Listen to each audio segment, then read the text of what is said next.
Olá, meus caros, tudo bem com vocês? Espero que vocês estejam bem. Bom, então nessa próxima aula nós vamos usar como metodologia todas as propriedades de derivadas que nós vimos para analisar gráficos de funções, tá? Então, seria a análise das funções completando essa análise com o traçado do gráfico, ok? Então é isso, ó, análise do comportamento global de funções com a representação gráfica dessas funções, ok? Muito bem. Então vamos lá. Eu escrevi algumas coisas aqui para a gente introduzir, né? Ó, primeiro, sabemos que o gráfico de uma dada função f oferece uma visão qualitativa global do comportamento dessa função. A gente tem visto isso, né, atualmente com alguma frequência na televisão por conta da evolução da pandemia, né? Toda noite a gente vê nos jornais a evolução da doença, o número de mortos, com representação gráfica, né? O gráfico vai subindo, cresce exponencialmente, está no patamar. Então, a função, o gráfico da função, ela não dá valores assim específicos, mas ela dá uma visão geral do comportamento dessa função. Está crescendo, não está crescendo, etc. Ok? E, bom, e nós vimos nas aulas anteriores que as derivadas de uma função, f' e f', elas dão informações importantes sobre esse comportamento, tá? Aí, por exemplo, como crescimento da função, decrescimento, concavidade, etc. Então, nesta aula, a gente vai usar essas informações para obter uma representação gráfica precisa da função. Então, dada uma função f, a gente vai fazer uma análise da função. Ok? É bom a gente estabelecer uma espécie de protocolo, né? Digamos, uns itens que a gente deve sempre analisar para poder ter no final um resumo do comportamento da função e poder traçar o gráfico de uma maneira bastante precisa. Então, por exemplo, primeiro ponto, é bom saber qual é o domínio da função, né? O domínio, quando eu digo domínio, é o domínio matemático, né? Ou seja, não é o domínio imposto por uma aplicação. É um domínio matemático, ou seja, aquela fórmula faz sentido para que conjunto de números, não é isso? Então, o domínio é a primeira coisa que a gente tem que verificar. E a simetria, se é uma função par ou uma função ímpar, porque nesse caso, se ela for par ou ímpar, basta a gente analisar o lado positivo, por exemplo, da função, e aí, por simetria, a gente tem o lado negativo. Ok? Muito bem. Segundo ponto é o seguinte, a gente tem que ver, como a gente vai observar já, os possíveis pontos onde a função é descontínua. Porque onde ela é descontínua, onde a derivada, por exemplo, não existe, são pontos em que a gente perde informação. Então, primeiramente, olhando para as fórmulas da função ou da derivada da função, a gente vê onde é que pode ter problemas desse tipo, né, de descontinuidade. E aí, em seguida, usando a derivada, a gente vai ver os intervalos onde a função cresce e onde a função decresce, que é dado pelo sinal da derivada, né? Os pontos onde a derivada é positiva, né? A gente viu isso na aula passada. Os pontos onde a derivada é positiva, né? No intervalo onde a função é positiva, ela é crescente. No intervalo onde a função é negativa, ela é decrescente. A mesma coisa com a derivada segunda.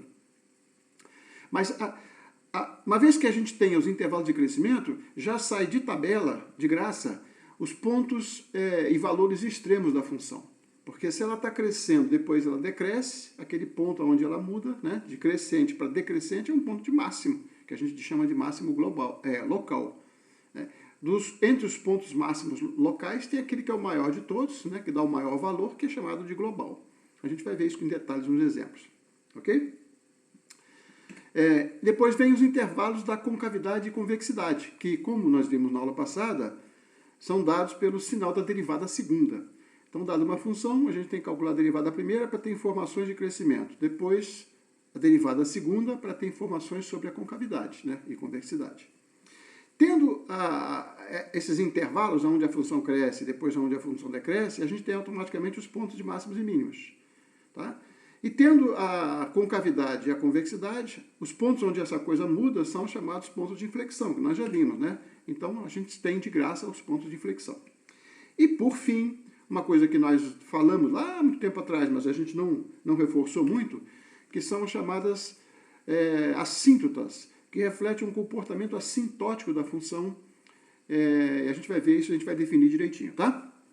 Então, esses dois itens aqui, ó, pontos e valores extremos e assíntotas, a gente vai reforçar mais nessa aula de hoje. As outras partes que estão aqui em branco, a gente já explorou em aulas anteriores, ok? Muito bem. Então, vamos começar com definições, né? Aqui, ó, definição. Dizemos que um ponto x0, né, do domínio de uma função, ele é ponto de máximo local se existe um delta tal que f de x0 é maior ou igual que f de x para todo x nesse intervalinho aqui, ó. Isso aqui quer dizer o seguinte, que o f de x0 é maior que os outros valores de fx para x próximo de x0, né? Porque existe um delta, esse delta pode ser um número pequeno. A gente vai ver isso nos exemplos. Então, por exemplo, tem uma função que faz assim, ó, crescer um pouquinho, tá?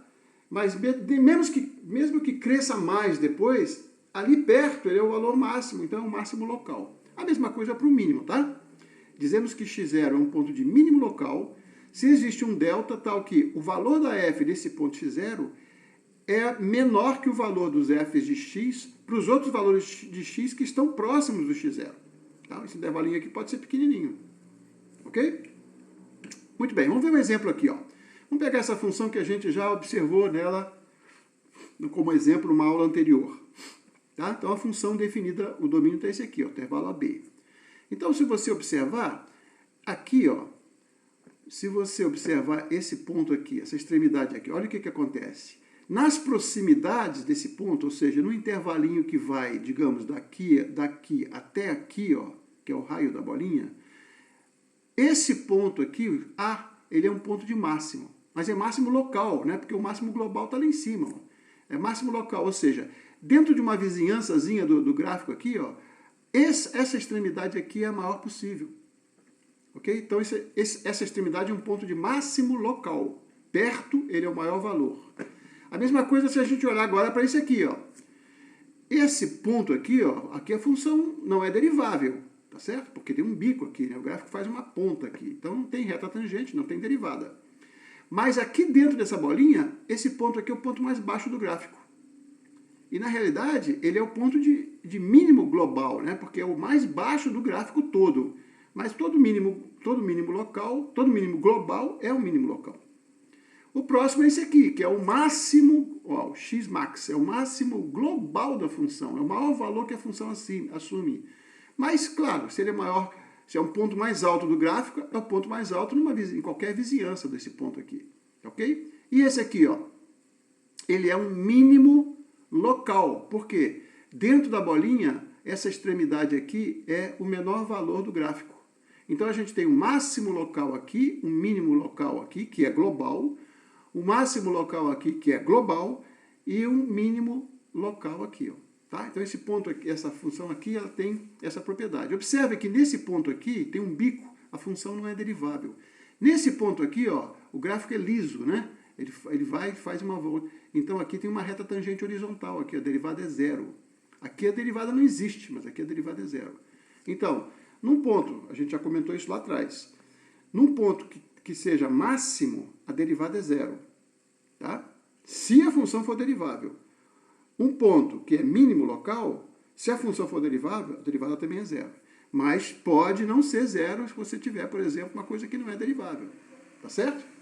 Muito bem. A próxima definição, então, é sobre aquele outro item verde que a gente colocou lá atrás. São as assíntotas. Então, olha só. Imagina que você tem uma função e quando x cresce indefinidamente, o gráfico dessa função vai tendendo para um valor numérico fixo, alfa. Então, o gráfico faz assim, vai tendendo assim, tá? Ou para o lado esquerdo, tanto faz, tá? Quando acontece isso ou isso, a gente diz que a reta horizontal y igual a alfa, o valor constante de alfa, assim, é uma assíntota horizontal. É assíntota por quê? Porque o comportamento assintótico da função, ou seja, assintótico, que está tendendo para, é esse valor alfa. Tá? Isso vai ficar claro agora quando nós começarmos a olhar um gráfico. Então, as assíntotas horizontais são sempre retas do tipo conjunto dos pontos x, y, em que o x é qualquer e o y é um número fixo. Tá? E dizemos que agora que a reta x igual a b, ou seja, e o y é qualquer, Então o x está fixo e o y é qualquer. Então é uma reta vertical.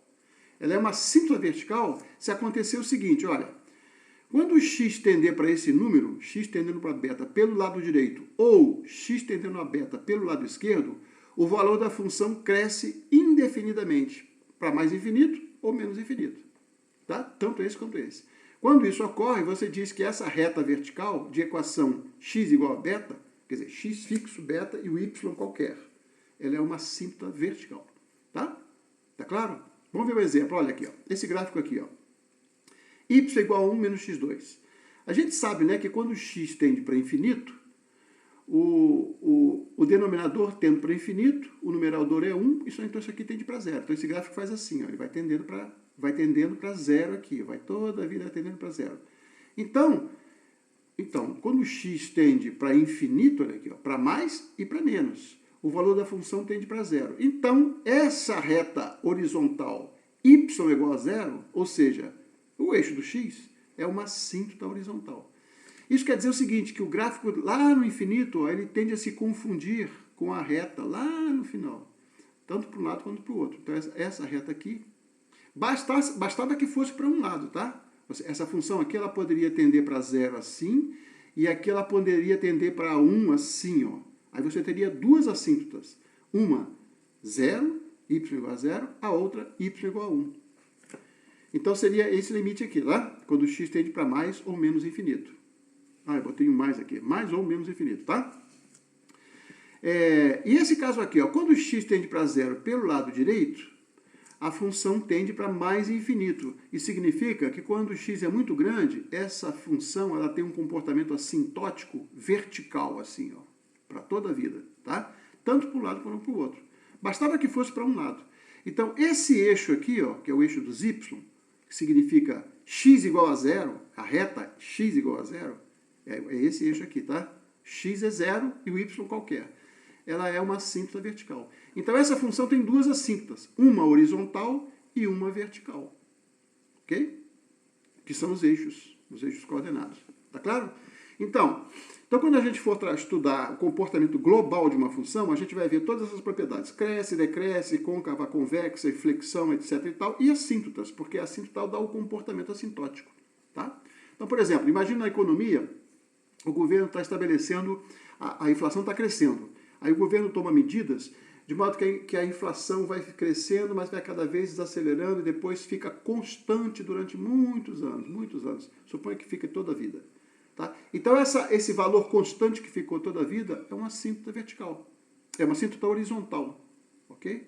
Então, você estabeleceu, para uma função que está crescendo, ela foi crescendo cada vez mais devagar e ficou estabilizada. O que está um pouco acontecendo com a epidemia, né? Só que ali as oscilações são diárias, mas houve um crescimento exponencial no início, né, do contágio, depois as medidas de distanciamento, a máscara, a curva, né, de novos casos ficou constante, né? Ficou constante, ou seja, você tem sempre um número constante de doentes, né, de taxa de doentes, ok? Muito bem. Uma vez que a gente fez isso, então, a gente pode começar a olhar os exemplos. Então, vamos lá. Vamos começar esse primeiro exemplo aqui. Ó. Exemplo simples. Exemplo 1. Analisar o comportamento global e esboçar o gráfico dessa função. Tá?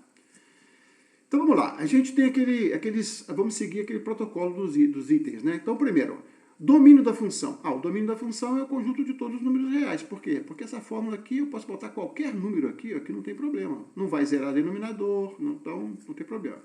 Ela é uma função positiva, então já sei que o gráfico dela está sempre acima do eixo do x, né? E ela é par, porque se eu trocar o x por menos x, tá? Então, se ela é par, então o comportamento do lado direito é igual ao comportamento do lado esquerdo. Certo? Posso fazer um lado só e o outro lado eu simplesmente pego por simetria. E essa função é derivável em todos os pontos, então não tem pontos de descontinuidade. Ok? Então esses dados aqui a gente vai depois colecionar num resumo. Muito bem, qual é o seguinte ponto? O seguinte ponto é analisar o crescimento da função, tá? Então vamos lá.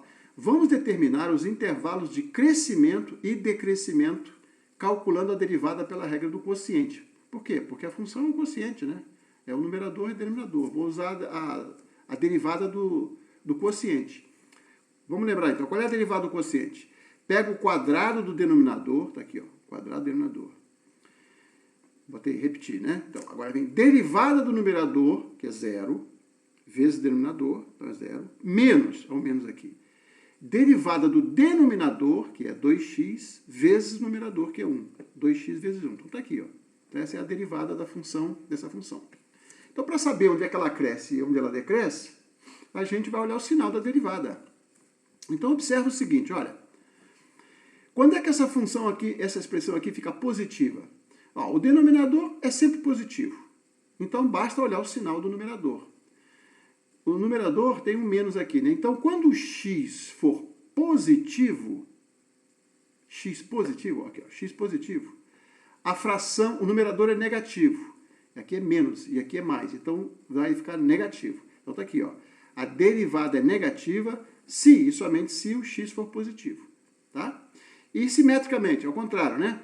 Quando o x for negativo, olha aqui, o x negativo, então menos com menos dá mais, o numerador fica positivo, com peso positivo dá positivo. Então tá aqui, ó, a derivada é positiva se somente se o x, que vem no numerador, é negativo. Então, o que a gente conclui daqui, ó? Derivada sempre positiva para x negativo significa que a função é estritamente crescente, que eu já tive isso na aula passada, tá? Derivada negativa significa que aquela função ela é decrescente, estritamente decrescente. Então, olha aqui, ó, x negativo significa que o intervalo vai de menos infinito a zero. Então, ela é crescente nesse intervalo. E ela é decrescente no seguinte. Ok? Então, do lado esquerdo, né? Do lado esquerdo, para cá, a função ela vem crescendo. Aí depois ela passa a decrescer. Bom, então a gente já sabe que zero é um ponto de máxima, né? Porque ela está crescendo e depois ela passa a decrescer. Então, no ponto zero, que é onde muda de crescente para decrescente, tá? É justamente quando ela é máxima. Tá certo? Muito bem. Próximo ponto. Vamos determinar os intervalos onde a função é convexa e onde é côncava, calculando a derivada segunda. Convexa significa assim, né? Tá rindo. Côncava, carrancuda, tá? Então, para calcular a derivada segunda, eu pego a derivada primeira já calculada e uso novamente a regra do quociente. Então, eu vou deixar vocês verificarem essa conta, tá? A regra do quociente. Quadrado, denominador, derivada do numerador, plá, plá, plá, simplifica e tal, deu isso. Ok? Então, novamente, ó, o denominador é sempre positivo. Então, aqui é sempre mais. E aqui troca de sinal, né? Porque isso aqui, ó, é um polínômio de segundo grau, né? Então você tem aqui as raízes, né? Ok? Então vamos escrever isso aqui, ó. Isso aqui maior que zero significa, eu posso simplificar, né? Divido tudo por 2, vai ficar 3x2 menos 1. Tá aqui, ó, 3x2 menos 1. Isso aqui é positivo, tá? Isso aqui é positivo quando isto ocorre, significa que extrai a raiz quadrada de x2. A raiz quadrada de x2 não é mais ou menos x, é módulo de x, tá? Esse é um ponto importante. É módulo de x. Então, se o módulo de x é maior que raiz de 3 sobre 3, né, que extrai a raiz quadrada disso aqui e racionalizei. Então, a derivada é positiva. E o contrário, né? A derivada negativa, né? Essa derivada segunda é negativa, quando esse valor aqui também é negativo, porque o denominador é sempre positivo. Isso é equivalente a isso. Extrai a raiz da módulo. Então, módulo disso é menor que isso, então você fica com isso aqui, ó. Então, conclusão. Para módulo de x menor do que esse número, corresponde a esse intervalo aqui, ó. Tá? Para módulo de x maior que esse número, significa que ou x é positivo, tá aqui, ó, e maior do que isso, tá daí para cá, ou x é negativo, troca o sinal, e menor, que está aqui, ó.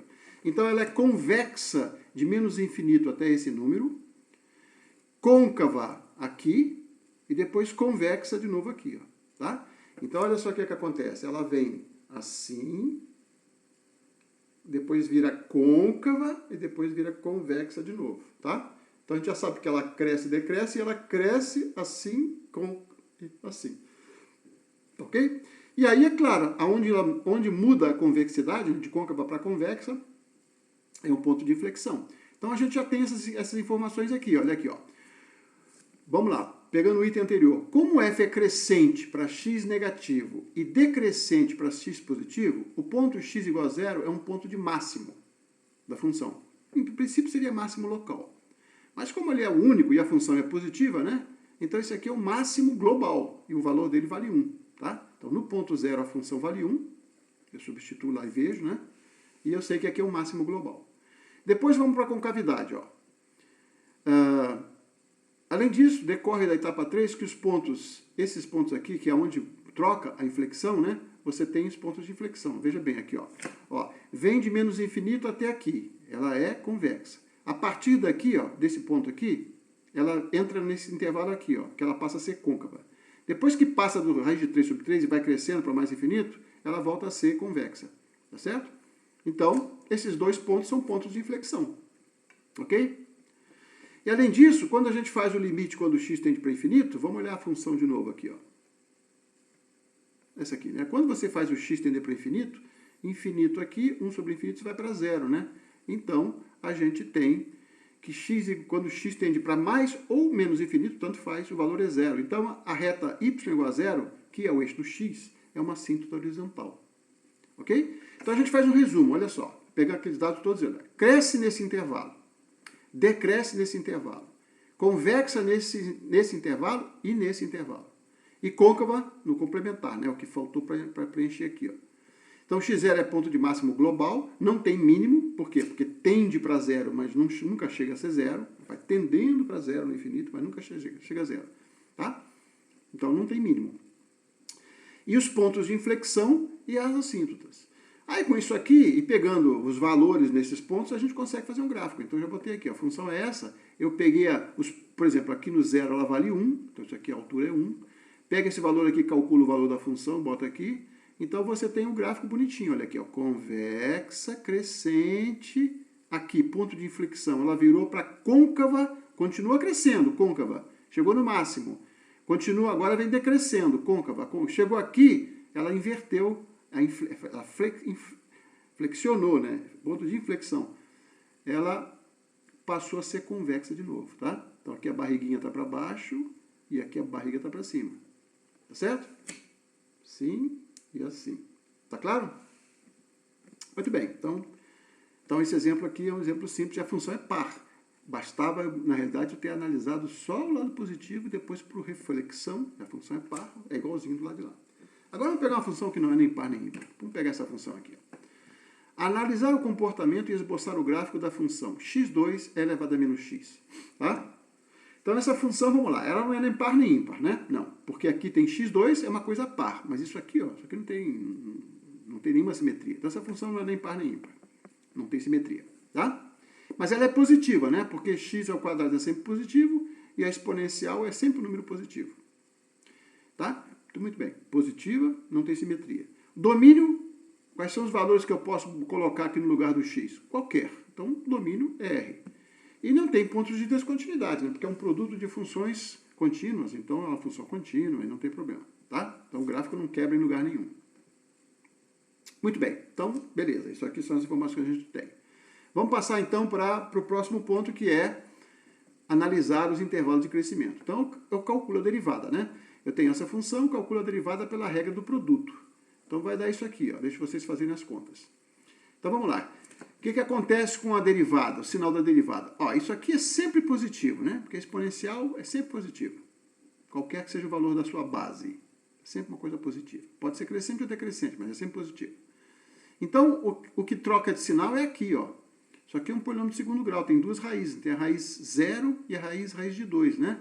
Se você botar isso aqui, ó, x2 menos 2x igual a 0, você tem x igual a 0 e o x igual a 2. Tá? Ok? Então vamos lá. Então tá aqui, ó. A derivada é positiva quando você está entre as raízes, né? Porque isso aqui é uma parábola virada para baixo, né? Então, se ela está virada para baixo, tem raízes, ela é positiva entre as raízes e negativa fora das raízes, né? Por causa do menos que está aqui, ó. Tá, isso vocês devem saber lá do segundo grau, né?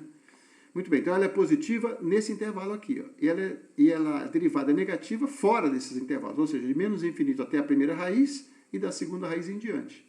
Ok? Então, conclusão, ela é estritamente crescente, onde a derivada é positiva, ou seja, aqui, nesse intervalo, e ela é decrescente fora disso aqui. Então, ela está decrescendo, ela vem decrescendo de menos infinito até zero, passa a crescer de 0 até 2, depois volta a decrescer de 2 em diante. Então, já sei que 0 é ponto de mínimo e 2 é ponto de máximo. Tá? Ok? Porque ela vem decrescendo, chegando a 0, depois passa a crescer, depois atinge no número no x igual a 2, ela volta a decrescer. Então, esse ponto aqui é ponto de máximo. Tá? E o outro é ponto de mínimo. Por enquanto, local, né? Aí vamos ver o que acontece. Então, esse aqui vai ser um máximo local e o zero é ponto de mínimo global mesmo. Por quê? Porque a função é positiva. Tá? Então, ela não tem nada negativo. Então, é o menor valor possível da função no ponto zero. Ok? Que é zero, né? Se você botar zero aqui, ó, e elevado a zero é 1, mas tem zero elevado ao quadrado, então essa função no ponto zero ela vale zero. Ok? Derivada segunda. Então, eu pego a derivada, vou repetir o mesmo argumento, né? Pego a derivada, pego a derivada e calculo a derivada dela, ou seja, a derivada segunda, e faz a conta. Vai dar isso aqui, tá? Já simplifiquei aqui, ó. Vai dar essa conta. Então, de novo, ó, você tem aqui uma parábola, tá? Uso a fórmula de Bhaskara para encontrar as raízes. Nesse caso, a parte quadrática é positiva, tá? Então, essa parábola está assim, não é isso? Lembra do colégio lá? Então, entre as raízes, ela é negativa. Fora das raízes, ela é positiva. Então, calculo as raízes. Calculei. As raízes vão ser esses números aqui, ó. 2 menos a raiz de 2 e 2 mais a raiz de 2. Então, ela é positiva fora das raízes. Então, está aqui, ó. De menos infinito até 2 menos a raiz de 2 e depois 2 mais raiz de 2 até mais infinito. Então, ela é crescente aqui, nessas duas partes. E ela é convexa nessas duas partes. Derivada segunda. E a derivada segunda negativa, quando você está entre as raízes. Então, é 2 menos raiz de 2, 2 mais raiz de 2, tá? Então, aqui ela é côncava. Tá aqui, ó. Logo, f é convexa nesses dois intervalos e ele é côncava nesse intervalo. Então, 2 menos raiz de 2 é um ponto do eixo do x que vai dar um ponto de inflexão no gráfico. 2 mais raiz de 2 é outro ponto da variável x, né, daqui, ó, do eixo do x, que vai dar um ponto de inflexão sobre o gráfico. Tá? Muito bem. Tendo essas informações, é o que eu vou repetir agora. Como f decresce para x negativo, cresce para x entre 0 e 2 e, novamente, decresce para x positivo, ponto x0 igual a 0 é ponto de mínimo, tá? Da função, sendo f de 0 seu valor mínimo global. Por quê? Porque a função é positiva, então não tem nada menor do que 0. E o ponto x igual a 2 é ponto de máximo, sendo f de 2 esse valor aqui, ó, 4 elevado a menos 2, o valor de máximo local. Tá? Por enquanto só tem local. Além disso, decorre da etapa 3 que os pontos x1, 2 menos raiz de 2, e x2, 2 mais 2, são pontos de inflexão, que a gente já tinha visto, né? Agora, vamos lá. Também, de novo, quando você faz o x tender para infinito, só para o lado mais infinito, você vai ter o limite igual a zero. Você pode ver isso usando L'Hopital, né? Porque aquela função lá é x ao quadrado dividido por e elevado a x, né? Porque e elevado a menos x é... Vou olhar aqui rapidinho, ó. Vamos olhar aqui a função. Aqui, ó.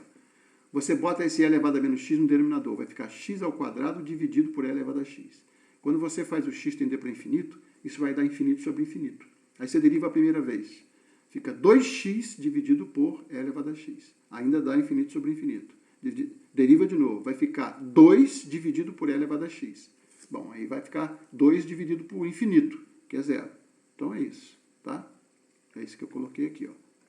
O limite é 0. Então, o eixo do x, que é o y igual a 0, é uma assíntota horizontal.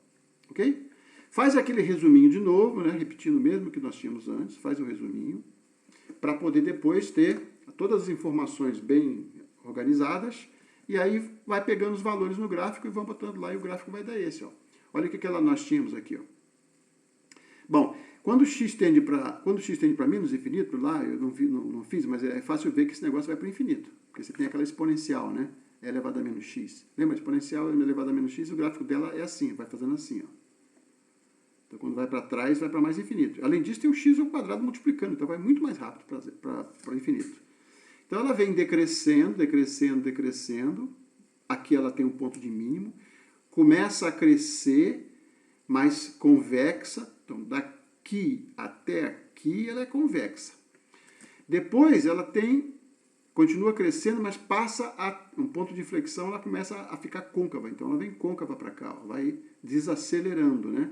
Aqui ela atingiu o ponto de máximo local. Aqui, ó, é máximo local, mas ela não tem máximo. O máximo dela vai para mais infinito lá, ó, não tem máximo. Tá? Ponto local. Continua descendo côncava, então daqui até aqui ela é côncava. E depois ela continua decrescendo, mas agora ela vai tendendo a zero convexo, né? Agora ela vai tendendo para zero assim, ó. Ela vinha fazendo isso e aqui no ponto de inflexão ela fez isso. Assim e assim. Ok? Então tá aí o gráfico. Muito bem, agora esse é o procedimento que a gente tem que fazer. Eu peguei dois exemplos onde não tem descontinuidade, né? Mas pode acontecer de você ter uma função que não é derivável em algum ponto, tá? Depende e tem algumas funções mais complicadas. E então agora é exercitar esse protocolozinho que eu coloquei ali, né? Aquele procedimentozinho. Eu vou deixar então um desafio que eu vou resolver vou fazer todas as passagens, mas para a aula não ficar muito longa, eu vou mandar isso como um material complementar, tá? Um texto para vocês depois conferirem. Mas o desafio é esse aqui, ó. Analisar o comportamento e esboçar o gráfico dessa função. Essa aqui. Lembra que essa função aqui a gente trabalhou para falar sobre a taxa de juros instantânea, né? Tinha um R aqui, onde o R era a taxa de juros, né? R era 10%, enfim, era 10 sobre 100, né? Ou 30%, que é 30 sobre 100, enfim. Tá? Então, mas lá para aquela aplicação que a gente fez, o x era só positivo, porque só interessava o número de parcelas que você ia ter durante um ano. Tá? Então, o x era positivo. Tá? Mas essa função admite valores de x negativos, desde que isso aqui ó, seja um número positivo. Então, por exemplo, se o x é negativo, mas é um valor muito grande, por exemplo, menos 10, então fica 1 sobre menos 10, né? 1 sobre menos 10 é o quê? Menos 0,1. 1 menos 0,1 dá 0,9, é positivo. Então, essa função faz sentido para x negativos. Então, mas não todos, né? Então, é o seguinte, quando você for analisar essa função, seguindo aquela... Na hora que... No primeiro item, eu vou definir qual é o domínio dessa função. Eu coloquei essa expressão aqui, mas não disse qual era o domínio. Então, o domínio natural, ou o domínio matemático, é o conjunto dos pontos onde a fórmula faz sentido. Toda vez que você tem um expoente variável, tomando valores reais, né, você tem que ter a base aqui dessa potência aqui, um número positivo. Então, o domínio é o conjunto dos x para os quais essa expressão aqui é positiva. Então, começa por aí, tá? E aí, depois, tem que fazer as derivadas, etc. e tal. Então, esse aqui é um bom exercício para vocês treinarem, por exemplo, derivada, como a gente viu na aula passada, né? Para derivar isso aqui, você tem que aplicar aquele truque do logaritmo, por exemplo, tá? Ou a mudança de base exponencial, mas usar o truque do logaritmo. Então, aí tem uma certa dificuldade, por isso que é um desafio, porque na hora de você estimar quando é que a derivada primeira ou a derivada segunda é positiva, aparece um número lá com logaritmo e tal, que vai ficar meio complicado. E aí é que eu mostro para você, vou deixar vocês pensarem, mas depois eu vou mostrar para vocês que como o teorema do valor médio é importante para você, por exemplo, estimar coisas cujas contas são muito mais complicadas. Tá? Então, nós vamos usar e abusar do teorema do valor médio para analisar o sinal da derivada segunda dessa função. Mas essa aula ficaria muito longa e eu vou deixar isso como material complementar. Até porque, digamos, que esse gráfico aqui estaria, digamos, um pouco fora do contexto, pela dificuldade do problema, né? Do contexto normal, né? Então, digamos que é um desafio e estaríamos mais indicados para, quer dizer, o exercício seria mais indicado para aqueles alunos que queriam fazer a turma especial, né? O desafio matemático maior, ok? Eu quero então deixar que vocês pensem um pouquinho, fazer as coisas mais simples, né? Por exemplo, domínio dessa função. Qual é o domínio dessa função? Vou deixar vocês fazerem. E depois as outras contas, vocês podem montar, e na hora de calcular as estimativas, pode ser que fique complicado. Mas vale a pena tentar, tá? E depois, quando esbarrar em alguma dificuldade que vocês eventualmente não consigam fazer, aí dá uma olhadinha nos complementos que eu vou mandar em breve. Eu vou escrever ainda, não escrevi. Tá ok, gente? Então é isso, olha, vamos ficar por aqui hoje. Sempre recomendo vocês fazerem o máximo de exercícios e revisar as aulas anteriores. Tá ok? Então é isso aí. Ok, boa noite, um abraço a todos e até a próxima.